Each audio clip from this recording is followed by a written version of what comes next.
Magandang araw sa ating mga kabayan mula Luzon, Visayas at Mindanao. At siyempre sa ating mga kabayang OFWs and immigrants, magandang araw.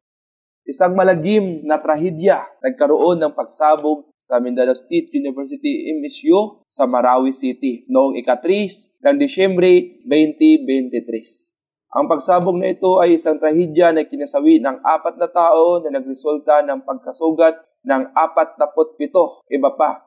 Ipinahayag ng Pangulong Bongbong Marcos ang kanyang pagkondena sa pangyayaring ito na nilabas ng isang foreign terrorist group.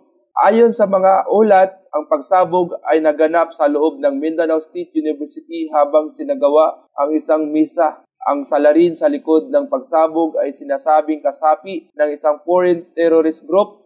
Ang trahedyang ito ay nagresulta ng pagkamatay ng 4 na individual at pagkasugat ng 47 iba pa. Ang mga sugatang biktima ay agad dinala sa mga malapit na ospital upang mabigyan ng agarang pangangalaga.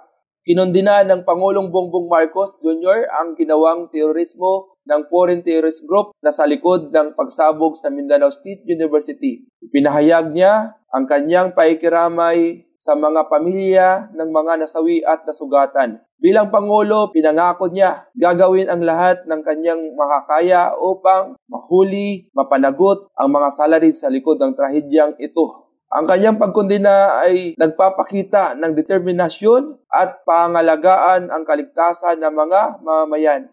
Ang pagsabog sa Mindanao State University ay isang malinaw na paglabag sa kapayapaan at kaligtasan ng mga mag-aaral, mga guro. Ang pamahalaan ay nagsagawa ng malalimang investigasyon upang mabigyan ng katarungan ang mga biktima at masigurong hindi na maulit ang ganitong karahasan sa hinaharap at gitna ng pagsubok na ito. Nanawagan tayo sa ating mga kababayan na manatiling mapagmatyag at magkaisa upang labanan ang terorismo at itaguyod ang kapayapaan sa ating bansa.